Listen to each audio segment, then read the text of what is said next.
دو انسانوں کو سب سے خوفناک عذاب ہونے والا ہے، دو انسانوں، ایک سود کھانے والا، ایک قتل کرنے والا، ایک سود کھانے والا، ایک ناحق قتل کرنے والا۔ یہ ہمارے نبی کی امت ہے، کسی نے بتایا، کسی نے محنت نہیں کی۔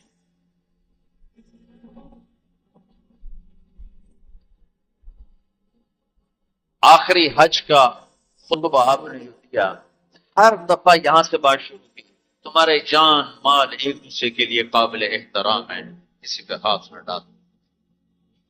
میرے نبی نے کبھی زبان سے کسی کو دکھ نہیں پہنچایا، کبھی زبان سے کسی کا نام لے کر اس کو رسوا نہیں کیا۔ زبان کی لگائی ہوئی آگ ہے جو آج سارے بھڑکتی ہوئی دیکھ رہے ہیں۔ تو بھائیو، محبت سے رہنا سیکھو، معاف کرنا، درگزر کرنا سیکھو، اپنے اللہ کے سامنے جھکنا سیکھو۔ جب قومیں زوال کا شکار ہوتی ہیں، کہتی ہیں یہ فلاں کی سازش ہے، جیسے آج کل کہتے ہیں مسلمان، امریکہ کی سازش ہے، جی سر، یہودیوں کی سازش ہے۔ یہ کراچی کے بینکوں میں جو سود پہ پیسہ پڑا ہوا، یہ امریکہ کی سازش ہے، یہودیوں کی سازش ہے۔ جو رات کو شراب چلتی ہے اور مجرے ہوتے ہیں، یہ امریکہ کی سازش ہے، یہ یہودیوں کی سازش ہے۔ نوجوان اولاد ماں باپ کی نافرمان ہیں، یہ کسی دشمن کی سازش ہے۔ میں ایک جگہ تھا تو ایک لڑکی اپنی ماں کو کہہ رہی تھی بکواس مت کرو، ماں کو کہہ رہی تھی بکواس مت کرو، تو اس کی ماں کے آنسو ایسے گر رہے تھے۔ یہ امریکہ کی سازش ہے۔ اور میرے نبی نے سے پوچھا کہ یا رسول اللہ قیامت کب آئے گی؟ آپ نے فرمایا اللہ کو پتہ ہے کب آئے گی۔ کا کوئی نشانی کہ جب ماؤں کو ذلیل کیا جائے گا تو قیامت آئے گی۔ ہمارے زوال کے اسباب باہر سے نہیں ہیں، ہمارے اندر سے۔ کتنی بڑی لعنت ہے جھوٹ۔ آپ نے فرمایا جب کوئی جھوٹ بولتا ہے تو 3 میل تک اس کی بدبو سے فرشتے بھاگ جاتے، 3 میل تک فرشتے بھاگ جاتے۔ تو پھر پاکستان کا کون سا بازار ہے جس میں کوئی رحمت کا فرشتہ آئے گا؟ کہ ہر دکاندار جھوٹ بولتا ہے، ہر بڑا چھوٹا تاجر جھوٹ بولتا ہے، ہر سیاستدان جھوٹ، ہر سے مراد ہے 100 میں 99 نہیں، 1,00,000 میں 99,999، کوئی 1,00,000 میں شاید ایک کوئی سچا مل جائے۔ اس قوم میں جھوٹ اور ظلم اور خیانت پھیل جائے، وہ قوم تباہ ہو جاتی۔ ان کو کسی دشمن کی ضرورت نہیں ہے، وہ اپنے دشمن خود ہیں۔ جسے نشہ کرنے والے کا کوئی دشمن نہیں، وہ اپنی ذات کا دشمن خود ہے۔ تو ہم اوروں کو الزام نہ دیں کہ یہودیوں نے سازش کر دی اور عیسائیوں نے کر دی اور امریکہ نے کر دی۔ ہم نے اسپین سے آخری ملک تھا یورپ کے سفر میں، اسپین، تو قدم قدم پہ میں رویا، قدم قدم پہ میں رویا کہ کس طرح مسلمان آپس کی لڑائی میں ختم ہو کے رہ گئے۔ کہ پاکستان اسپین میرے سامنے یوں آتے تھے، یوں آتے تھے۔ yes. اسپین کی تاریخ، پاکستان کے حالات، اسپین کی تاریخ، پاکستان کے حالات، اسپین کے مسلمانوں کی آپس کی لڑائیاں، پاکستان کے حالات، آپس میں قتل و غارت، پھر پاکستان کے حالات۔ تو اللہ تعالیٰ نے اس طرح ان کو مٹا دیا اسپین سے کہ ایک کلمہ پڑھنے والا باقی نہ بچا۔ مسجد قرطبہ جیسا شاہکار بیچ اس کے گرجا بنا ہوا ہے، صلیبیں لٹکی ہوئی ہیں، بت پڑے ہوئے ہیں، نماز منع ہے، بورڈ لگا ہوا ہے۔ تو میں وہاں محراب کے قریب جا کے کھڑا ہو گیا اور تصور میں دیکھنے لگا کہ یہ وہ جگہ ہے تاریخ سے سبق نہ لینا بھی پڑا اندھیر پر۔ یہ وہ جگہ ہے جہاں یحییٰ بن یحییٰ اندلسی کے درس ہوتے تھے، علامہ قرطبی کی تفسیر چلتی تھی، ابن عربی کے تصوف کے نکات کھلے جاتے تھے، ابن حزم کے فقہی مقالات سنائے جاتے تھے، بقی ابن مخلد جیسی شخصیات یہاں بیٹھ کے قال اللہ قال رسول کہتے تھے۔ ننگی عورتیں پھر رہی ہیں نکریں پہنی ہوئی، وہ تو ایک ان کے لیے تفریح کی جگہ بنی۔ میں تو آنکھوں سے بھی رو رہا تھا اور دل سے بھی رو رہا تھا، اور زیادہ رونا اس پہ آ رہا تھا کہ اپنا ملک دیکھ رہا تھا کہ آج میرے ملک کے لوگوں کو ہوش نہیں ہے، وہ کیا کرنے۔ دین پہ نفرت، فرقہ واریت کی نفرت، سیاست کی نفرت، قوم کی نفرت، صوبوں کی نفرت، شہروں کی نفرت، زبان کی نفرت، کون کون سا زخم ہے جو اس جسم پہ نہیں لگا؟ کون کون سے زہریلے تیر ہیں جو اس پر نہیں چلائے؟ میں ایسے ہی کھڑا بیوہ محراب کے پاس جا کے کھڑا ہو گیا۔ 700 سال پرانی قرآن کی آیات اب بھی اسی طرح لکھی ہوئی ہے۔ تو میں نے کہا یا اللہ، میں یہ نماز تو کوئی نہیں ہوگی، کسی کے نزدیک بھی ایسی نماز نہیں ہے، پر تو جانتا ہے کہ میں چاہتا ہوں میں اس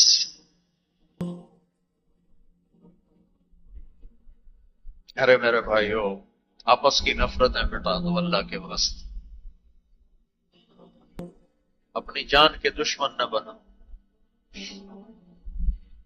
معاف کرنا سیکھو، درگزر کرنا سیکھو، فرقہ واریت کی باتیں کرنا چھوڑو، تقریریں سننا چھوڑو۔ تاریخ میری کمزوری رہی ہے، میں بچپن سے تاریخ پڑھتا آ رہا ہوں، یہ تبلیغ میں لگنے سے پہلے شوق تھا تاریخ پڑھنا، تاریخ پڑھنا۔ جب تبلیغ میں لگے تو مدرسے میں آ گیا تو اور پڑھنے کا لگ گیا، پھر کچھ اللہ تعالیٰ نے یاد اچھی دے دی تو جو چیز پڑھی وہ یاد رہے گی، وہ سارا تسلسل لو ایسے بس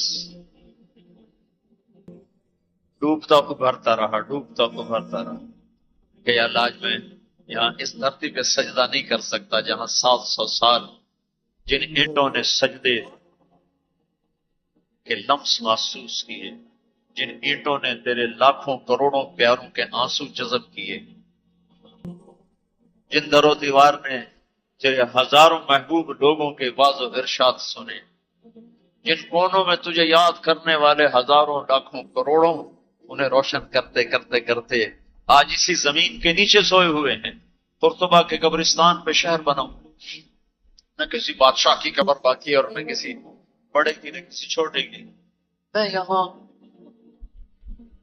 نماز پڑھتا ہوں، میری نماز قبول کر لے، ارے اشاروں میں نماز پڑھ، پھر ثنا، پھر سجدہ، پھر رکوع، پھر سجدہ، اللہ اتنا کو سجدہ اتنا کر کے تاکہ کسی کو چونکہ جو داڑھی والا اندر آتا نا تو اس کے پیچھے سیکورٹی لگ جاتی کہ کہیں کسی کونے میں چھپ کے نماز نہ پڑھ لیں، تو ایک سیکورٹی والا ہمارے پیچھے پیچھے کر رہا تھا، چلو یا اللہ میں بھی ان میں ہو جاؤں جنہوں نے اس مسجد میں نماز پڑھی۔ اور میرا پاکستان اس دور سے گزر رہا ہے، نہ عوام کو ہوش ہے نہ خواص کو ہوش کہ کیا ہو رہا ہے۔ شاید اللہ تعالیٰ کسی کی فریاد پر آنکھیں کھول دے کسی کی۔ تو بھائیو محبت سیکھو، محبت سیکھو، درگزر سیکھو۔ حضرت تبلیغ سے خوبصورت محنت، سارے دین کی محنتیں حق ہیں جس سے خیر پھیل رہی، جس سے لوگوں کو نفع پھیل رہا ہو، لیکن میرے بھائیو دنیا بھی پھری ہے، تاریخ بھی پڑھی ہے، وہ کچھ اللہ تعالیٰ نے موقع دیا، بہت زیادہ سمراج یہ نہیں کہ میں کوئی کتابوں کے انبار لگا دی، اپنی حیثیت کے مطابق میں آپ کو اندر کے یقین کے ساتھ کہتا ہوں کہ پہلے 300 سال کا تو کوئی مقابلہ نہیں، پہلے 300 سال کو چھوڑ کر ان 1100 سال میں تبلیغ جیسا کام کبھی نہیں۔ میں تمہارے سامنے ہاتھ جوڑتا ہوں، تبلیغ میں وقت دو، اگر اپنے اللہ سے تعلق بنانا ہے، اگر لوگوں کو اللہ کی طرف پھیرنا ہے تو تبلیغ میں جاؤ۔ بہت بڑا مجمع آیا ہوا ہے، صرف ہر مہینے 3 دن کی نیت کرو کہ ہر مہینے 3 دن لگانے ہیں، کرو گے نیت؟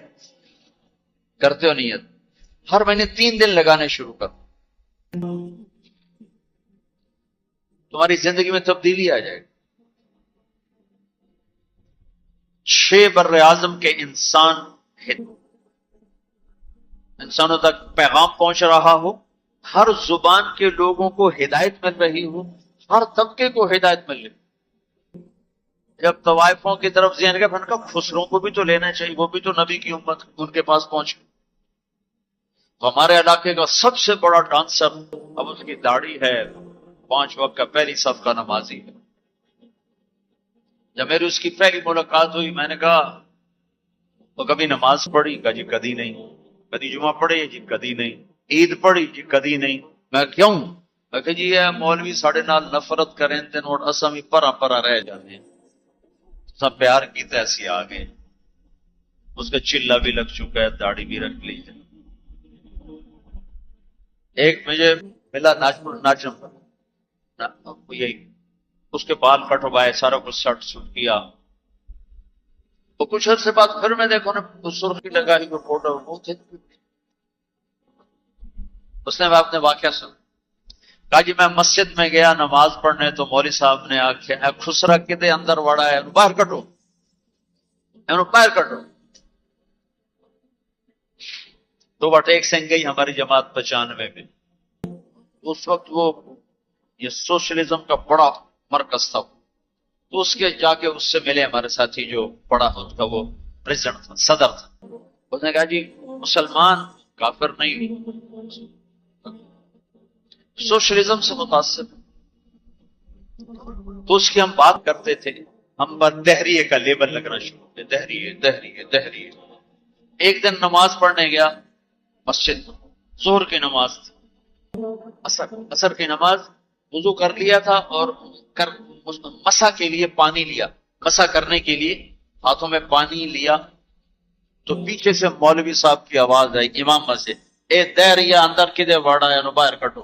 تو میں نے وہ پانی یوں کر دیا، اور اس کے بعد آج تک میں مسجد نہیں گیا. اس میں جتنا مجرم وہ ہے، اتنا ہی مجرم وہ امام مسجد ہے جس نے یہ کہا دہریوں باہر کٹو.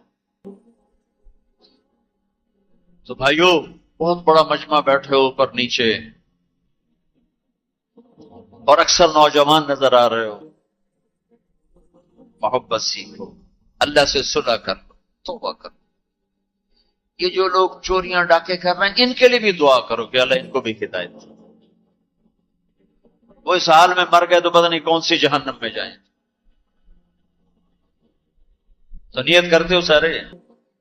ایک نیت میں اور کروایا کرتا ہوں کہ بھئی آج تک جو ہوا آئندہ توبہ، صلح کر کے اٹھیں، اللہ کی بارگاہ میں صلح کر کے اٹھیں. تو اس کی بھی نیت کرتے ہو؟ ابھی تمہارے آنے سے پہلے اسپین کے ایک ساتھی سے بات مجھے، میں آخر میں توبہ کرواتا ہوں. انہوں نے کہا جی آپ تو چلے گئے ہیں اور ہمیں مسلسل خبریں آ رہی، چونکہ وہاں پاکستانی بہت زیادہ شراب کا کام کرتے ہیں، ان کے ہوٹلز ہیں تو میں شراب چلتی ہے. انہوں نے کہا جی مسلسل ہمارے لوگ کہ اسی جی توبہ کیتی ہے بھائی اسی شراب بیچنی بند کرتی، شراب بند کرتی. مختلف جگہوں سے خبریں آ رہی کہ جی ہم نے وہاں توبہ کی، ہم نے سوچا تھا مکے جائیں گے وہاں جا کے توبہ کریں گے، لیکن وہ تو ادھر ہی ہے، انہوں نے ہمیں توبہ کروا دی، تو بس یہ ہماری توبہ. تو ایک یہ کہوں گا کہ توبہ کر کے ٹھیک ہے، جو پیچھے گزر گئی یا اللہ معاف کر دے، آئندہ تم سے صلح کر کے چلیں گے. اور اگر کبھی پھر ٹوٹ گئی تو یہ کون سا اوکھا کام ہے، پھر توبہ کریں گے، پھر معافی مل جائے. اس دربار میں معافی کے سوا، معافی سے معاف کرنے سے زیادہ محبوب عمل کو نہیں اللہ کی بار. تو توبہ کی بھی نیت کرتے ہو تو کہو یا اللہ میری توبہ، پھر کہو یا اللہ میری توبہ، پھر کہو یا اللہ میری توبہ. اللہ قبول فرما لے. اب حج والوں سے کوئی موقع ملا تو کر لوں گا، ورنہ وہیں مکے چل کے بات کریں گے. لیکن آپ بھائیو ہو سکتا ہے اس وقت کی بات یہی ہو جو اللہ نے کہلوائی، ضرورت اسی کی ہو. میں آپ سے گزارش کرتا ہوں محبت سیکھو، معاف کرنا سیکھو، ماں باپ کے آگے چپ رہنا سیکھو، بیوی کی کمی بیشی برداشت کرنا سیکھو، حتیٰ کہ اولاد کی کمی بیشی پر بھی ایک دم سیخ پانا ہو جاؤ، ہاتھ نہ اٹھاؤ، صبر کرو، حوصلے سے کام کرو، اور ان کو پیار محبت سے سمجھاؤ. سہیل احمد مشہور اداکار ہے، 96 میں ہم نے اداکاروں میں بھی کام کیا تھا. اس وقت ہم ایک مرید کے ہماری جماعت تھی جو ہمارے ساتھ تھا گجرا والے. اسے کہنے لگا مولانا میرا باپ ڈی ایس پی ریٹائر, زندگی پر 1 روپیہ حرام نہیں تھا, 1 روپیہ رشوت نہیں. اب بے تکلف ہو چکی ہے, تعلق بن چکا ہے, تو میں کہتے تو کڑے حرام کھاتے بڑھ گئے. میں نے آگے کہا تو کڑے حرام کھاتے بڑھ گئے, تو کیوں اس غلط کام میں چلا گیا؟ کہا جی بس کیا بتاؤں, 8ویں جماعت میں تھا, فلم دیکھنے چلا گیا. واپس آیا تو میرے باپ کو پتا چل گیا میں نے فلم دیکھی, تو اس نے پولیس والا بوٹ اٹھایا اور مار مار مار مار میرے سر سے خون نکال. تو میں نے دل میں کہا تو نے مجھے فلم سے روکا, میں تمہیں اداکار بن کے دکھاؤں. کہا جی وہ شیطانی ضد پر عجیب ہو رہا. اپنی اولاد کے ساتھ, استادوں تو شاگرد کے ساتھ ہمارے یہاں سختی ہے. اسکول ٹیچر بھی, مدرسوں کے مدرسین بھی بہت شدت کا لہجہ, سختی کا لہجہ, ہاتھ پکڑوانے, مارنا پیٹنا, یہ انسانی طریقہ نہیں ہے. پہلا جھوٹ ماں باپ سکھاتے ہیں, اولاد پہ سختی کرتے ہیں, وہ جھوٹ بولنا شروع. میرے والد صاحب نے نماز سختی سے پڑھانا شروع. جب میں گھر میں ہوتا تھا تو اب اللہ گواہ ہے اپنے گناہوں کا ذکر نہیں کرنا چاہیے, لیکن صحابہ بھی کیا کرتے تھے, جاہلیت کے قصے سناتے تھے اللہ کے نبی کو, اپنے باپ کے ڈر سے بغیر وضو پہ جا کے نمازیں پڑھیں. ایسی شدت نہ ہو کہ زبان چھوٹ گیا. 4تھی جماعت میں تھا میں, ہمارے استاد تھے ماسٹر شفیع صاحب رحمۃ اللہ علیہ, بڑے محنتی استاد. اس زمانے کے استاد ہوتے ہی محنتی تھے, لیکن مارتے بہت. انہوں نے ہمیں حساب کا سوال لکھایا, سلیٹیں ہوتی تھی اس کو. اب میں کوئی 12ویں نمبر پہ بیٹھا ہوا تھا, اور جو جا رہا ہے آتا نہیں, ٹھو ٹھو ٹھو ٹھو, توٹے بھی مکے بھی. میں کہہ رہا مار کے, مجھے بھی نہیں آتا تھا, اور میں انتظار کر رہا ہوں کہ یا اللہ میں اس سے نکلوں کیسے. آتا سوال تو آتا نہیں, پکی گل ہے, سوٹے ہی ہیں. اب میرا چھوٹا ذہن اور میں سوچ رہا ہوں کہ کیا چکر چلاؤں, کیا چکر چلاؤں. تو تھوڑا سا بیک گراؤنڈ یہ ہے کہ میرے چونکہ ہمارا زمیندارہ ماحول تھا, تو استادوں کو گھر ہماری طرف سے گندم جاتی تھی, چاول جاتے تھے, گھی جاتا تھا, آٹا جاتا تھا, مکھن جاتا تھا, چینی جاتی تھی, مرچیں جاتی تھی, جو سیزن پہ تو وہ جاتی تھی. تو 2 مہینے پہلے میرے استاد جی نے کہا تھا کہ پتر مرچاں بھجوا دے, اب انہوں آخی مرچاں بھجوا دے. وہ میں بھول گیا کہنا, اب کہنا بھول گیا. تو میں بیٹھا سوچ رہا ہوں یا اللہ جان کیسے بچوں. 2 مہینے پرانی بات یاد آ گئی. جب میرے سے آگے 2 لڑکے رہ گئے, اس وقت یہ سارا پچھلا کمپیوٹر کھلا, تو میں اٹھ کے گیا. میں نے کہا استاد جی ابا جی پہ آتے ہیں کل مرچاں پہنچ جا سکتے, ابا جی پہ آتے ہیں کل مرچاں پہنچ جا سکتے. میں نے کہا شاباش میرا پتر تو پائے گا.